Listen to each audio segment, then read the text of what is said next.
Well, good late afternoon, listeners. This is your host, Danielle Richardson, and I'm really excited today. I'm getting to speak with the lead singer of the rock band Red. I'm sure many of you have heard of it, especially my listeners. Um, I know I'm probably an old record, so I apologize to Michael in advance, but one of my favorite songs you guys have ever done is Hymn for the Missing. That's just I've seen it resonate with people whose parents have died, who someone's actually gone, been kidnapped, but also if just a loved one in your life is missing in general. Um, so that song has stuck with me for, ever since it was released. That's just been my top. But the band Red just finished their Rated R tour not too long ago. And I was actually just talking to Michael, and he made a personal trip to Scotland recently with his family just to get to know his heritage more and dig into that. So, Michael, I'm so grateful. Thanks for taking the time to do this. Of course. Thank you for having me. So, Michael, I want to start out kind of, and I'm sure you've gotten this question a lot, but kind of wade in the waters here. But, what do you love about rock music? I was growing up as the youngest of three brothers. I had a lot of energy. Yeah. Um, I was always, adventurous. Um, when I was 3 years old, I would be out in the woods playing in the creek. My parents couldn't find me, and we kind of grew up on a farmhouse, and so I've just always had this adventurous spirit. I feel like um, my family is also very musical too, as well. Like I just remember growing up, just singing in church, and I remember my older brothers always playing piano. Um, I think my brothers have a tape recording, a cassette tape recording of when I was really, really young, me singing. I think it was back when Empire Strikes Back coming out, like 82, something like that, 83, when I was very young, 3 years old probably. And just singing Star Wars or singing different melodies and stuff. So I've always just had this ingrained feeling of music and just loving the aspect of music. Um, and as I grew up, um, I loved certain bands or certain artists that just were good singers. Michael W. Smith was one of them. He was one of my favorite artists when I was first growing up, Yeah. and just because he had really good melodies. I think if you've ever listened to the Eye to Eye record, I think it's like his second or third record. Um, he's got some guitars, some electric guitars in there. I know it's nothing like rock or heavy or anything, but something about it that just really struck me personally. Kind of gave me that. I loved that energy, that drive. Hmm. So that was just kind of the beginnings of of my experiences with rock music. It wasn't until like a little bit later, um, this band Petra came out. Well, I mean, they didn't come out. They were out in the '70s, and I think it was one of the albums called "Firing Up" or something Fire. I can't remember the actual name of the album. I just remember the first song and just how it stirred something inside of me. Just this, I think it was right around the time when I was way more active. I think I just moved from the farmhouse into a city, and my Okay. my dad had just become a pastor. So we were just really involved with youth group and stuff like that, and so that was just really, I don't know, ignited a fire inside me. And so it was just, I loved the drivingness of it and the fact that I had a lot of energy. My brothers were always picking on me, so I had this angst about me too as well. So that always helped. So I just loved the passion, and the message that rock music could put forth too as well. It wasn't back in the '80s. You had like AC/DC and stuff like that, where it would be like talking about women and having a good time and whatnot. I really went more towards like I said, Petra, which had like a message, and I really, Yeah. especially kind of touching base with my spiritual side. So it really pushed me kind of to love rock music more. Um, and then I think, uh, yeah, so that was just kind of the beginnings and the rumblings of just me loving rock music. And I think I just dived into as many, as far as like the Christian side of things, just finding as many different artists as I could find, which weren't very many back in those Yeah. days. They're very limited. So, that didn't mean that, hey, there wasn't opportunities for me to dive into music. There definitely was because, I was very involved in high school and elementary school. I think I started choir fifth grade, sixth grade, and went all through high school. Oh, Uh, wow. did band, marching band. I was basically anything music. I was in it. Anything that was available, we did it. So me, and then I grew up with the two other band members. I met them when I first moved from that farmhouse. I was about 7 years old. Had moved to a small town in Pennsylvania called Linesville, and it's very different because we lived in town when I was more living like out in the country. And so I really loved the country aspect. So it was just a whole nother world or bigger world kind of opened up to me when I first moved into town. There was always people to play with, kids to play with. There's kids right behind me, so I was always just out and about running around the neighborhood. And that's when I first met Randy and Anthony, the two twins that are in the band. And we started hanging out and kind of growing our relationship early on when we were about in third grade.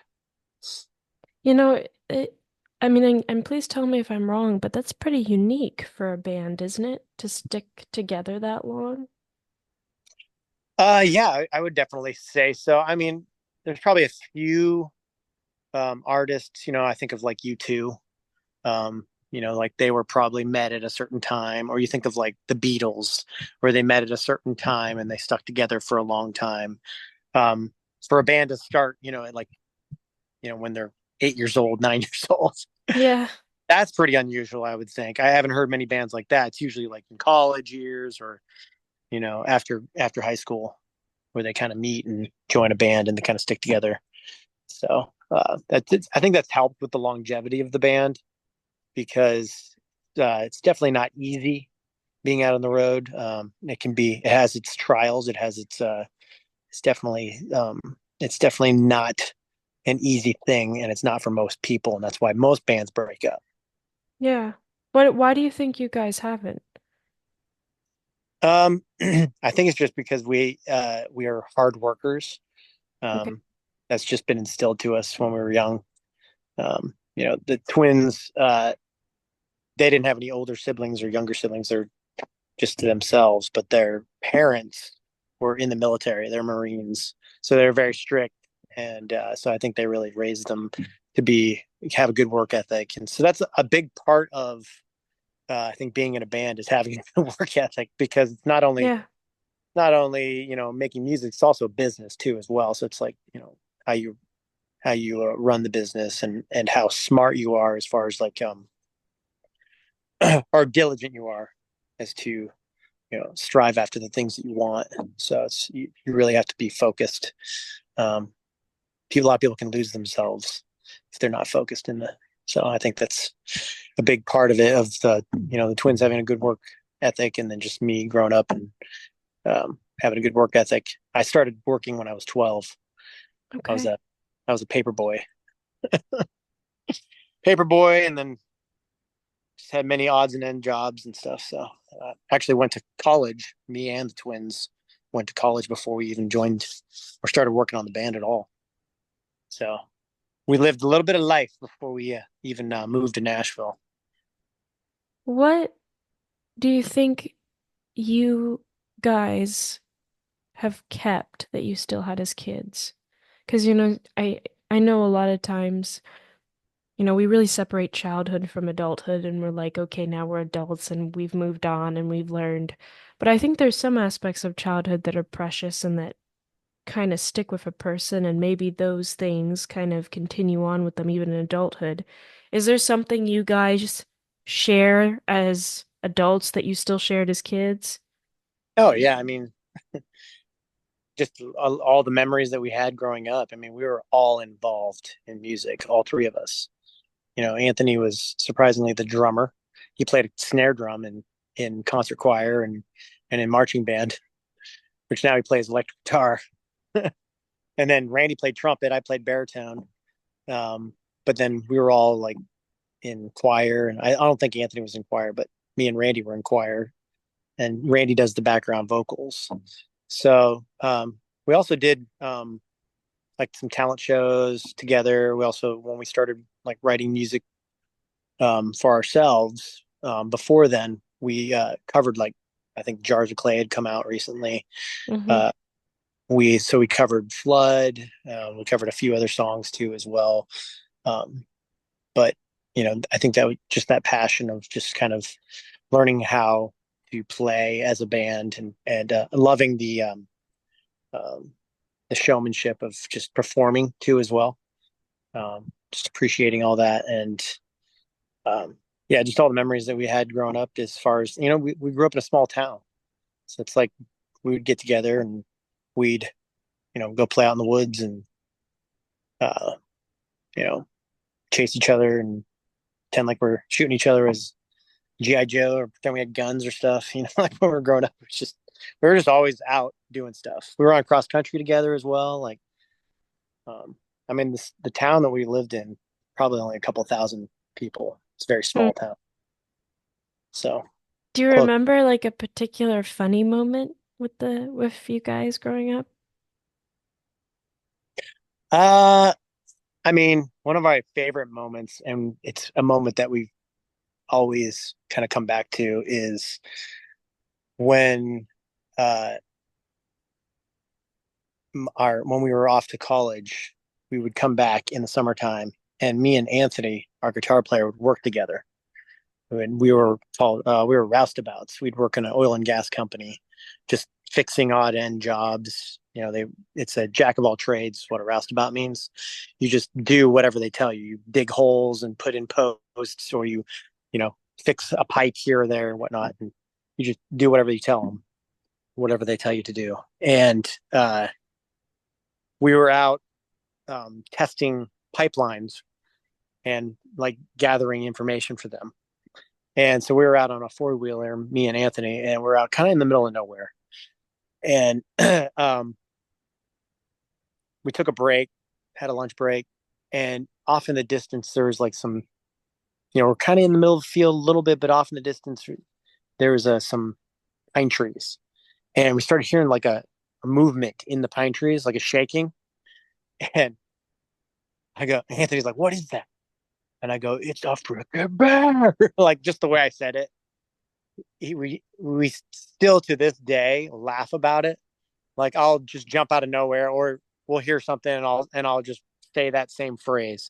And it's just some of those, like, it may not be funny, like just saying it to you, it's not as funny, but for us, it's just the way I say it, or the way I do it to them. It's just it's a connection that we have. Yeah, So it's it's a like bit.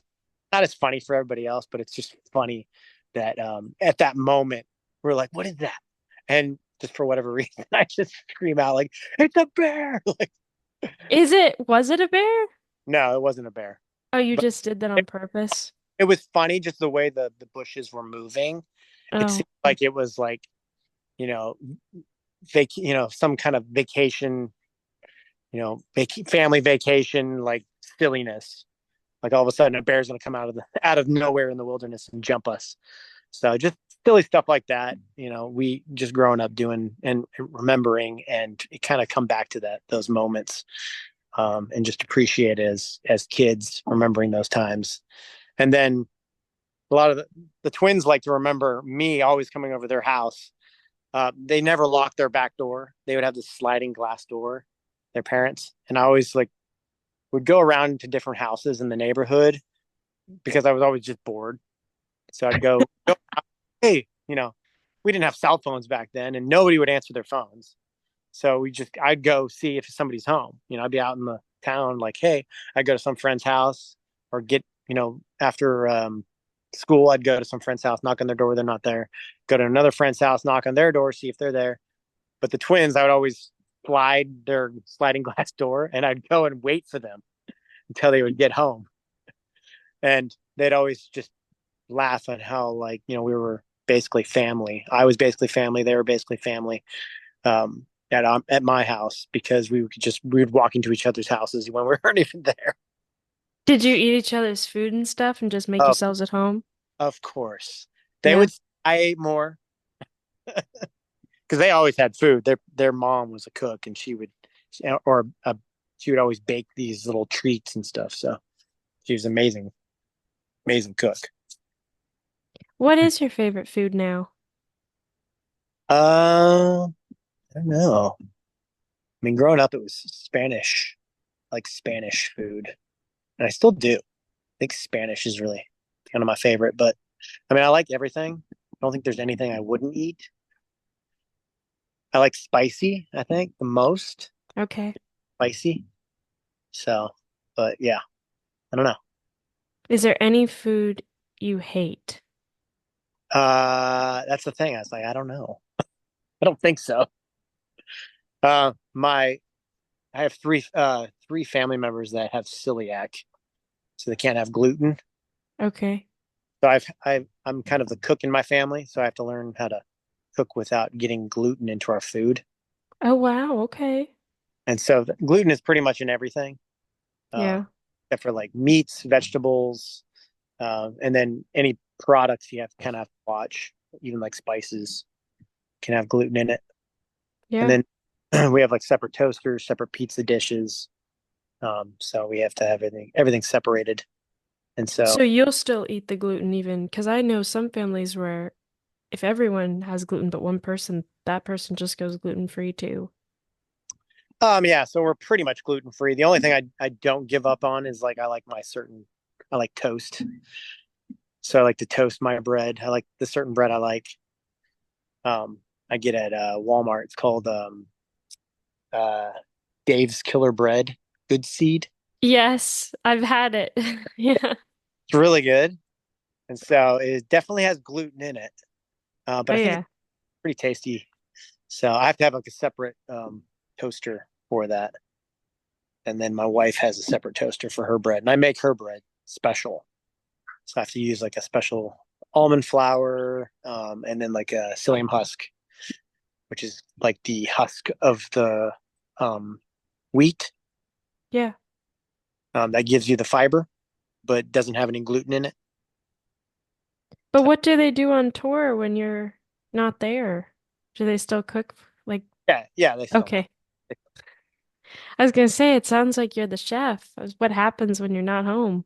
Yeah, yeah, they miss me. That's what they they appreciate how when I'm home because I do basically all the cooking and all that. So, and I love it. I love doing all the cooking, and I have like certain recipes that I love and the kids love. So, You know, and I guess this kind of tangibly, but I guess in my mind it somehow tangibly relates. But I was gonna say, when do you feel the most free as a person? What action or n doing nothing or whatever it is do you feel the most free? um, I think I feel the most free like when I'm out in nature Yeah. or adventuring, seeing new places. I love and I've always been like that. Like I said, when I was 3 years old, my parents couldn't find me because I was out in the woods playing in the creek. Like we lived in a farmhouse, and I think we had like 5 acres. I'd be in the woods going. So, I mean, I've always been like that. So it's like, I love being outside. Like right now, I'm outside. Just love, I'll go for like a run. Some people wear headphones. I don't wear headphones, or I don't like to, Hmm. just because I like to hear just the breeze. I think like it's God's creation. Just, I love seeing the beauty of it. And, I grew up in Pennsylvania. So the summers were very long. We appreciated that. So we were right on the border of the Eastern timeline. So right now I'm central. So the Yeah. summers aren't as long. They kind of go down around, I think the latest it gets is 7:45, eight Mm. o'clock starts kind of going down. In Pennsylvania where we grew up, it was like 9:15, 9:20, because it's an hour later.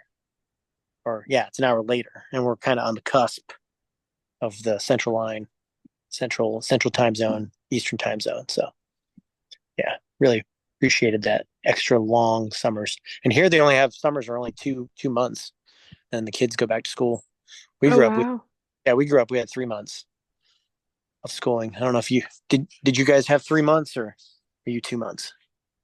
Well, I grew up in Pennsylvania too, actually. I grew up in near Philly though. Yeah. So we Well, had or from Pittsburgh or Philadelphia. It's from. yeah. So we had 3 months, but I mean we were homeschooled too, so it was like, your mom might plan a field trip in the summer and technically that was school. Well, yeah, yeah. And when you're homeschooled, you get breaks. You can take time off when you want to. So that's kind of nice. Yeah, I mean, were you homeschooled at all? No, Okay. no. Because, people would always say you're in your pajamas, but that's not true. My mom would not allow us to be in pajamas. We always were. Wherever we were doing school. Like we would be in a library, we'd be in the dentist office, whatever it is you could do school. It was just mobile. Oh That's yeah, what was cool about it. yeah. I'm Katie's my wife's older sister, Heidi. She and her well, it was three daughters at the time, but sure, they have four daughters now. They live in Africa, Oh, and wow. we traveled over to uh, Cairo because she was having a baby, and so I can't say like too much, just because where they're at. I can't say exactly where they're at, but we went to Cairo so that they could have a baby, and um, I remember them homeschooling there. And so, like, basically, they can go anywhere and homeschool. Like, they just have their books and pull out their papers, and they just start working on stuff, even if they were, wherever they were at. So, yeah, Yeah, it's a good multitasking skill. yeah, yeah. But I would remember sometimes being somewhere and someone's conversation would catch my ear and then I would get unfocused. So I would like stop in the middle of the public place and just like plug my ears so I could try to focus on the math problem, which was kind of embarrassing. But um when you were talking about nature earlier though, is if you weren't like human, what kind of natural element do you think you'd be? Would you want to be the wind? Um, I mean, probably. It's just because it sounds the most appealing right now, just because the breeze is hitting me. Um, Either the wind or water, one of the two. I love being on the water. We do cruises all the time. So I love that aspect of both of it. Like one of my favorite places I love like beach, kind of just the breeze, water, like all those things are very, very like high up on my um, kind of relaxing like scale. Like you said, where are you most like relaxed? Where are you most at one with yourself, I guess. And Yeah. I think that would be it. A lot of people love to go to the beach so they can run around and play, and which I love that too. I love that aspect of it. But something about yeah, I would say it's the breeze for sure. Just because I love the I think the best sound is the breeze like going through the leaves, like listening to it right now. Yeah. The most like comforting kind of as it increases and decreases. Yeah. You're lucky. All I can hear is my air conditioner. It's not the same. And here's like shh. It's very like light. I mean, Yeah. Well, I mean, how do you do it when you're on tour though? Because as you said, you're busy or like how do you unwind when you're doing that? Are you able to just kind of take a walk somewhere or you just oh yeah. kind of Oh yeah. I mean, yeah, I mean I would like long tours. Like back in 2022, did a tour with um a band that was 7 weeks long. and it was like one of the longest tours we ever did. And I would go for walks, like long, long walks, like 4 hour long walks. Oh, wow. I'd just be gone all day and just, venture around, just see what's, around. I just loved kind of just visiting the town or, seeing, um, or just go find a park and just walk around and just enjoy, kind of that day and just like in your thoughts and just thinking. And because when you're on a tour, there's constantly like um, things that are taking your attention away. You know, Yeah. there's always stimulus. It's always people or TV screens or um, music playing or there's running into the other bands and people and you're doing not interviews, but you're talking to other fans. Like we'll do VIPs. Like it's always busy, busy, busy, busy, talking to people and doing things. So if I have the opportunity, I'll like leave and just walk or go somewhere. And if I don't have like a lot of time, then I'll go for a run because I can usually get to places quickly if I'm running. And so what I like to do is I like to set myself a goal. So I'll get on Google and I'll find a destination that I like to go to. Like it could be a food place. Like I like acai bowls, like acai. It's one of my favorite things. Also like Jimmy John's a lot or Jersey Mike's, just kind of for their vinegar oil kind of turkey sandwiches. I love that kind of aspect of it. And so I'll set myself a destination. So it could be something food related or it could be a destination, something I want to see. And I'll look at it. So if it's an hour away, that means it'll take me an hour to walk there because I go based on walking. Because you can look at the app and you can check it for walking. Yeah. So if it's an hour away and you run, at a medium pace, you can get there within half the time. So if it's an hour, I can get there in 30 minutes, which means it'll take me an hour to get back because there's 30 minutes there, 30 minutes back. So that's about as far as I'll go if I'm running for like a show day, if we're like headlining. But Is if you headline just ate, you still run half an hour back? I don't eat. Oh, you just go there? No, no, no. No, no, I don't just go there. No. I will eat if it's like an acai bowl, I'll probably eat it because that's kind of harder. Um if it's Jersey Mike's or like Jimmy John's or something that's like in a bag, I could just grab it and Oh, you'll take it back. I'll just carry it and run with the bag. No drink, just run with the bag. That's devotion for you. I don't know if I've met anybody who does that, honestly. Yeah, I'm sure they look at me pretty weird because by the time I get there, I'm sweating quite profusely. And so they're just like, what in the world? Who's this guy? But you So, got a good workout in. And it's I, kind of, I don't know if you, this is interesting, but a lot of Americans, I feel like we're guilty, so we exercise. It's not because we enjoy it very much. So we always make this set time that we have to exercise. And then over time, we hate that set time so much that we stop doing it. And then we feel guilty again. And then maybe a few months later, we start a new time. But it's kind of cool with talking to you because it seems like you just do it because you enjoy it. It's not like it what? doesn't sound like anyway that you force yourself to do these things. No, no, I do it because I love it, but I do it also because it helps me with my music and stuff, with singing and things like that. Hmm. But it's also relaxing too, as well. For me, it's relaxing because it's like a blast of oxygen to your brain, especially when you're outside. I hate treadmills. I'm not a fan of treadmills and just running in place. It's like even if like the TV screens where they show you like somebody, show you going somewhere, it's like it's not the same. It's not the same. So, um, where I'm at right now is we're kind of in a town. Hold on a second. Let me get my dog inside. They left him out.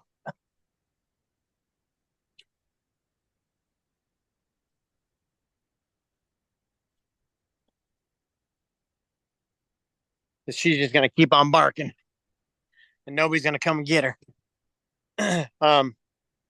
Yeah, we're kind of on the edge of town, so there's like out this way.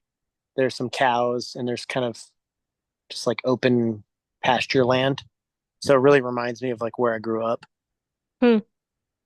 So I'll just go out and run that way, and I do this big loop, which goes out kind of in the wilderness. It's some rural area. There, you've got a few houses here and there throughout, kind of spaced apart from each other.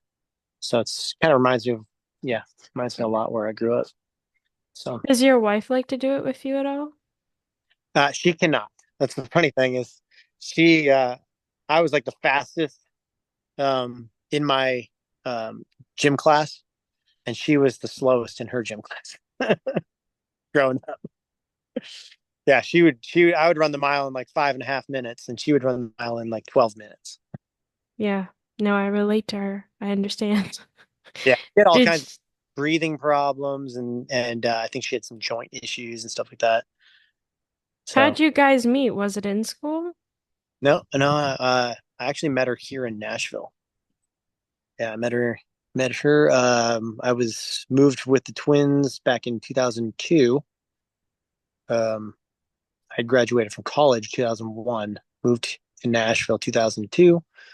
And then I got my own place in 2003 and had met my wife recently just before I moved to get my own place in Nashville. Because when we moved, we all like moved together. It's basically like a college dorm.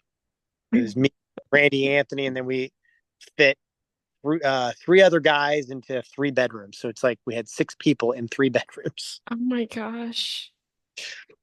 Yeah, at an apartment complex, and we're paying like what, $200 in rent. It was cheap. Is that like a sad memory for you? Like, was it dirty and I mean, it was okay at times. There was like, yeah, you would get. I mean, we had a kind of a funny moment when people aren't cleaning the dishes, or they're not throwing away their garbage out of the like stuff was going bad in the refrigerator, or there was space that was running out. Like people would have different jugs of milk. And so we kind of laughed because one of our roommates, his name was Travis, and we're still good friends with him, Travis Jenkins.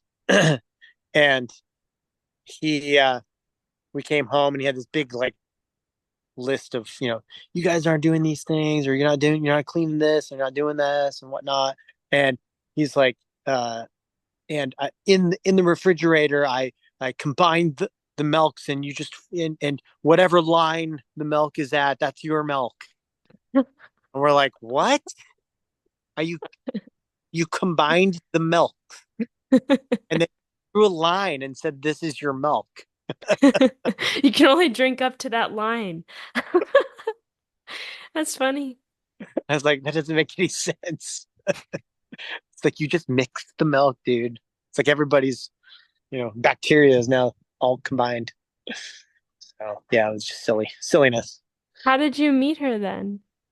So one of the roommates um, that I grew or that we were with, he had moved in with us from, I can't remember what town, somewhere in uh, Nebraska or something like that, I guess. The Cornhuskers.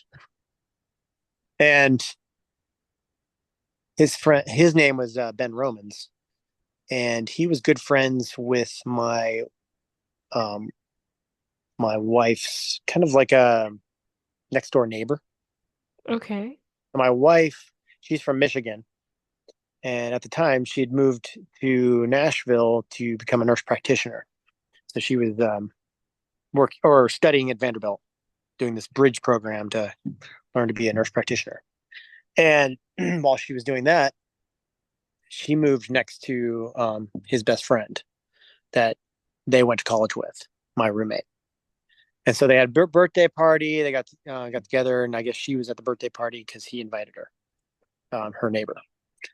And anyway, me and Ben, we went to Boston to go hang out because he was trying out for a band. He was like a keyboard player for this band called the Click Five, which is kind of like a pop band. They were really big back in the see 2000s, mid 2000s. And so he tried off of that, got in the band. When we were flying back from Boston, we made it halfway, the layover in Chicago, and we realized that we didn't have a ride home. I can't remember how we got there, how we got to the airport, but for some reason we didn't have a ride home. So he's like, "Oh, let me just call up my friend Katie. She'll come pick us up." So he calls her, and Katie's like, "Oh yeah, sure." So we get to the airport. She comes and picks us up. I'm like, "Who's this person? I've never met her before." And I thought she was really cute. Um, and so, when we got back, I got her phone number and um, called her up and started talking. And the first time we kind of hung out was like one of those tailgate parties for a Vanderbilt football game. But we never went to the football game. It was like a nursing, I think it was the whole nursing class tailgate party. But at the time, I was also a registered nurse, so I had graduated and became a nurse myself, Oh, and so wow. I was working in town. So we got together and kind of started dating shortly after that, and um, she met my parents, um, or I met her parents first, actually. So yeah, that's when when it's being serious is she asks you to come meet her parents. And so I think it was like shortly after that I came and met her parents for Thanksgiving and for Christmas. And so I think it was like 2 years later we got married. So you got their approval, or it took 2 years to get their approval? No, no, I got their approval probably like a year later, uh, Okay. or a year and a half, kind of into our dating. Um, no, no, I would say probably a year later because um, we got married 2 years later. So it's like we had um, an engagement period that wasn't super long. I think it was like 6 months, something like that. Can't remember the timeline very well. What do you love most about her now? Um, I mean, it's really the same things. She's just the one of the most caring and kind people that you would ever meet. She's very gracious to others and is thinks about others. Usually, when I'm doing something wrong and she tells me, uh, I may balk at it at first, but I tend to listen. As I get older, tend to listen because she's usually right. So I think that's a word to the wise when it comes to any guy who's got a good woman. Definitely listen to her when she speaks up. What strength do you think you have that she doesn't, and vice versa?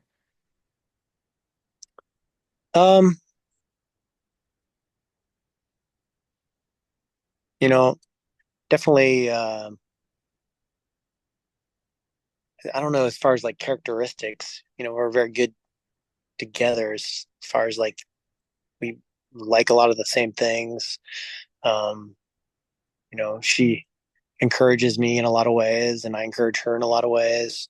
So I think you know we kind of build off each other as far as like we're both of us are peacekeepers. Um, you know, uh, we tend to be good listeners. Both of us are. Um, Sometimes I can get a little more stubborn. Um, so that would probably not be that could be a good thing in some ways, just because it's more assertiveness. So I encourage her, especially when like in her job, to be assertive. I think a lot of girls they kind of lack that sometimes, especially if like girls that are in jobs, they lack some of that assertiveness. So I Yeah. I, I try to encourage her to be assertive, like when you know to not back down if somebody's trying to do something. It's like just tell them like this is you're sick. You can't it's like you can't do this because I don't want to give away too much. Say too much in case certain people see this, but Oh, sure. I understand. And does she like rock music like you?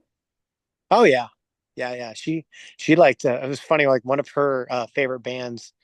She liked a lot of Christian music too as well. But one of her favorite bands was the Beastie Boys. Growing up, Oh, wow. thought that was kind of funny. I was like, just because of her personality, just like Beastie Boys. I'm like, okay, just because she's just very kind and gracious person, and then you got kind of this rapping, angsty silliness. So it's kind of cool. I liked it. That was cool.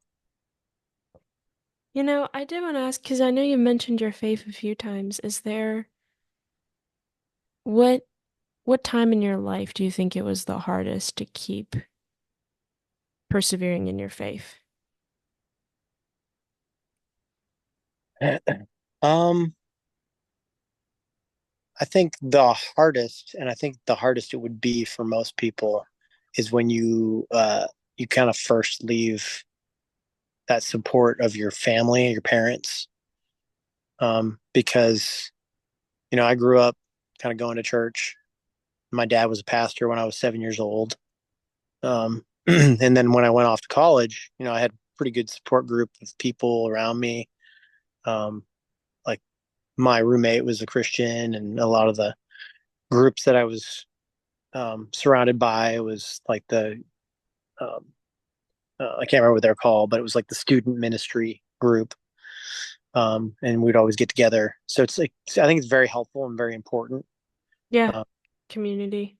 yeah, to have that community, like if you wanted to keep that strong in your life, I think that's very important. That's something that you find is very important to you is, your beliefs and your faith.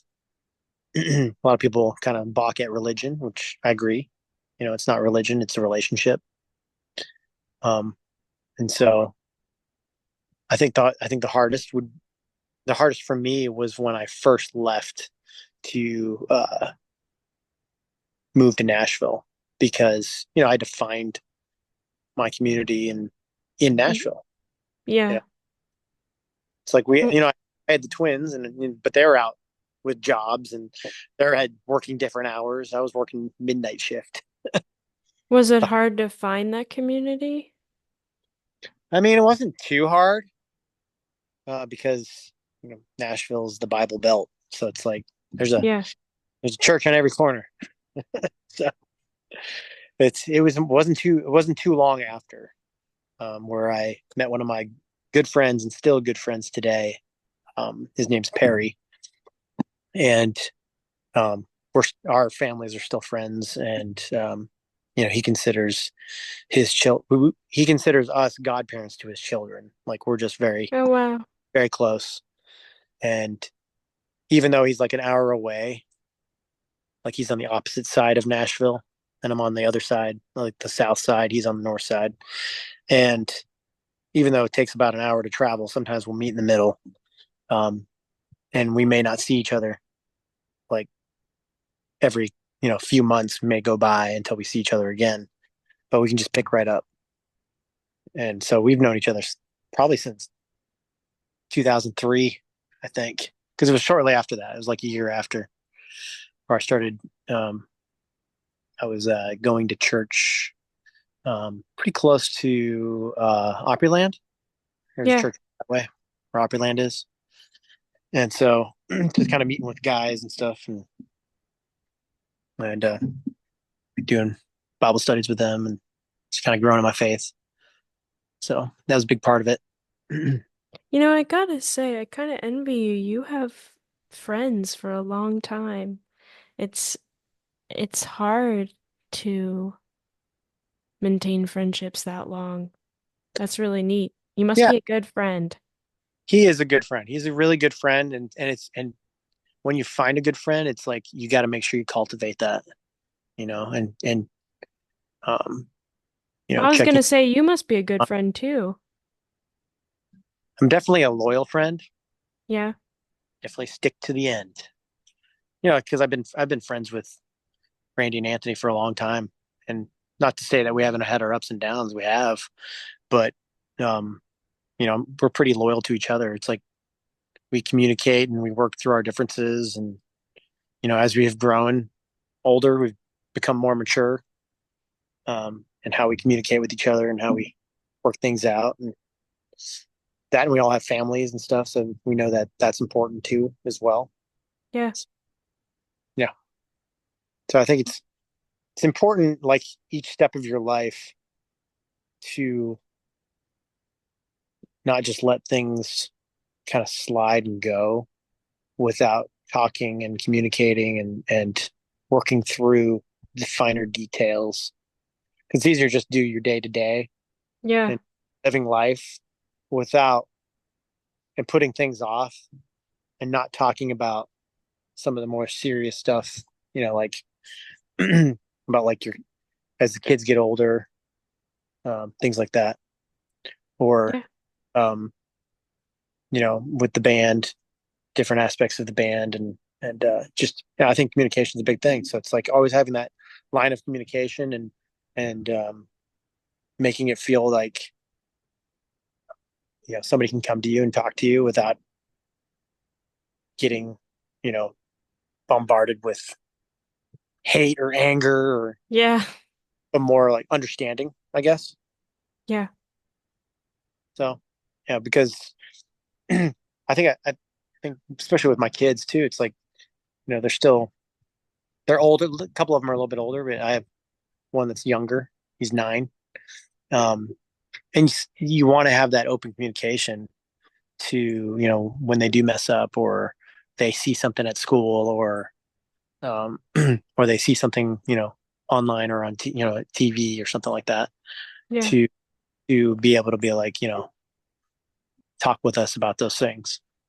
And Yeah. so we definitely talk about those things too at a time, especially when it comes to online. You know, there's definitely a lot of more dangerous things that there are online than there were when we were younger. Well, Um, I think online is a really hard place for men, especially too. oh yeah, for sure. Yeah, I've talked to my kids about those things early on, probably 5 or 6 years ago when they were much younger.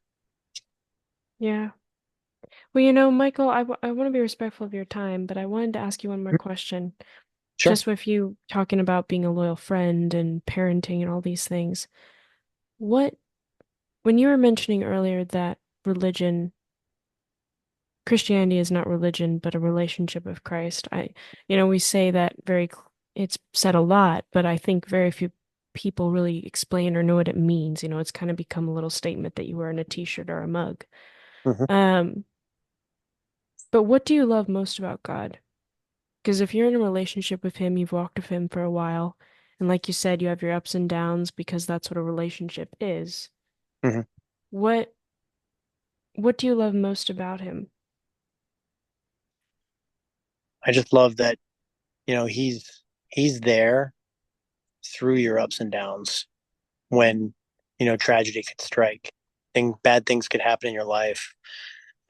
Our music talks a lot about that stuff too. It's like there were times, not just in my life, but also in the band members' lives, where serious things have happened. We've been in this industry for like 20 years that are heartbreaking, and God is close to those that are brokenhearted, and and so Yeah. I'm just thankful for His love and just His compassion and graciousness. Um, I know um, that everybody that's around me, that I come in contact with, are created by a creator and in the image of God, and that's definitely um, a thing that I don't hold lightly. That Yeah. appreciate that that God has created these people, and we need to treat each other well in all aspects, Yeah. and so I appreciate like God's word and just the goodness of His word and how He's taught us to live a certain way and how that like spills out in our lives in and love to those that are around us, and gives us the fruit that gives us that joy, gives us that goodness, that faithfulness, that perseverance through life, even in the hard times. So Yeah. yeah, what I love about God. Even when you think you see bears in bushes, right? And I love the silliness. Like I love the silliness that I love that God's created laughter and and joy and tears and and passion and um, all these emotions and all these things, and that He's created families. And that's it. That's a big thing. And it's a beautiful thing. And rock music, right? And music, exactly. Well, Michael, I want to thank you so much. I mean, first of all, just I want to thank you for the music you write because it is impactful to people, and your band has made an impact. And I said earlier, him for the missing, but I mean, I've played that song through some very hard times, and it has been such a comfort. It because it sounds like a prayer to me. Mm. Um, and I think that's, just so unique. But outside of that, I'm so grateful for what you guys are doing with your music. And for listeners, I'm going to have a link to their website. If you haven't heard of Red, please do check out their music. Um, and for those of you who have, I mean, please do leave comments, share your thoughts. And Michael, thank you again. I'm so happy we got to do this. And I love that you're outside. You're one of the few interviewees who's done that. And it's really cool. Well, there, great. I'm glad I could stand out. Well, have a good day and thank you so much. Thanks. You too.